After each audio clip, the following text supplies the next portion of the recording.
حیدرآباد میں Pakistan software export board اور institute of science and technology کے مابین مفاہمتی یادداشت پر دستخط کرنے کی تقریب سے خطاب اور میڈیا سے بات چیت کرتے ہوئے وفاقی وزیر امین الحق کا کہنا تھا کہ یوسف رضا گیلانی نے 3 دن قبل رابطہ کر کے ان سے ملاقات کی خواہش کا اظہار کیا، جس پر انہوں نے جواب دیا کہ اگر ملاقات کرنی ہے تو وہ بہادر آباد آ جائیں۔ امین الحق کا کہنا تھا کہ ایم پاکستان متحد ہے، اگر پیپلز پارٹی نے ہمارے اراکین خریدنے کی کوشش کی تو یہ 2018 نہیں ہے۔ ایم پاکستان جواب دینا جانتی ہے۔ یہ مارچ 2018 نہیں ہے۔ ایم پاکستان مکمل طور پر متحد ہے، مضبوط ہے۔ کسی کو زور زبردستی یا زر کے بنیاد پر خریدنے کی کوشش کی گئی تو ایم کو اس کا جواب دینا آتا ہے۔ امین الحق کا کہنا تھا کہ ایم آئی ٹی کے شعبے میں بلا تفریق صوبے میں کام کرنا چاہتی ہے، لیکن سندھ میں ہمیں دوستانہ ماحول فراہم نہیں کیا جا رہا۔ انہوں نے حیدرآباد شہر کو آئی ٹی کا ہب بنانے کے عزم کا اظہار کیا۔ کیمرہ ٹیم کے ساتھ حمید الرحمان، 92 نیوز، حیدرآباد۔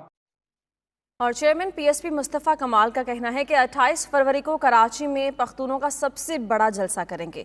یہ بھی کہا کہ یہاں لوگ 70 سالوں سے وزیر اعظم، وزیر اور سینیٹر بنتے آ رہے ہیں، مگر مسائل کم ہونے کے بجائے مزید بڑھ گئے ہیں۔ کراچی سے ابراہیم رند رپورٹ کر رہے ہیں۔ پاک سرزمین پارٹی کے چیئرمین مصطفیٰ کمال نے 28 فروری کو کراچی کے علاقے الآصف اسکوائر میں ہونے والے جلسے کے حوالے سے جلسہ گاہ میں انتظامات کا جائزہ لیا۔ میڈیا سے بات چیت میں مصطفیٰ کمال نے دعویٰ کیا کہ اتوار کو کراچی کی تاریخ کا سب سے بڑا پختون جلسہ ہوگا۔ یہ بھی کہا کہ یہاں لوگ 70 سال سے وزیر اعظم، وزیر اور سینیٹرز بن رہے ہیں، مگر مسائل جوں کے توں ہیں۔ ہم بناتے چلے جا رہے ہیں سینیٹر 70 سالوں سے، ہم بناتے چلے جا رہے ہیں ایم این اے، وزیر اعظم، ہمارا مسئلہ کم ہونے کے بجائے بڑھتا چلا جا رہا ہے۔ کوئی وزیر اعظم مسئلہ حل نہیں کر سکتا۔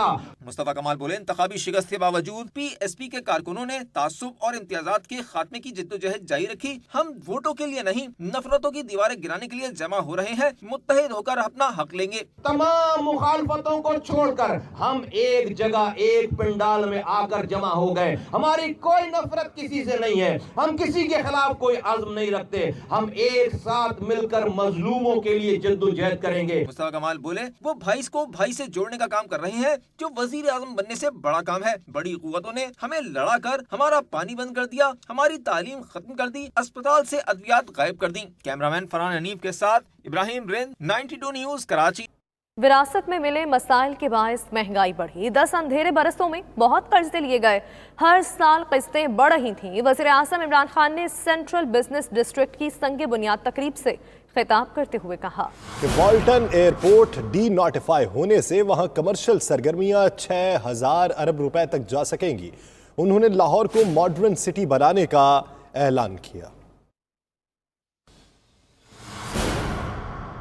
10 سال جو ڈیکیڈ آف ڈارکنس جسے ہم کہتے ہیں، 10 اندھیرے سال، ان میں جو قرضے چڑھے ہوئے ہیں اور جس طرح کی اکانومی کی مس مینجمنٹ ہوئی، اسے ہوا کیا؟ 2 چیزیں۔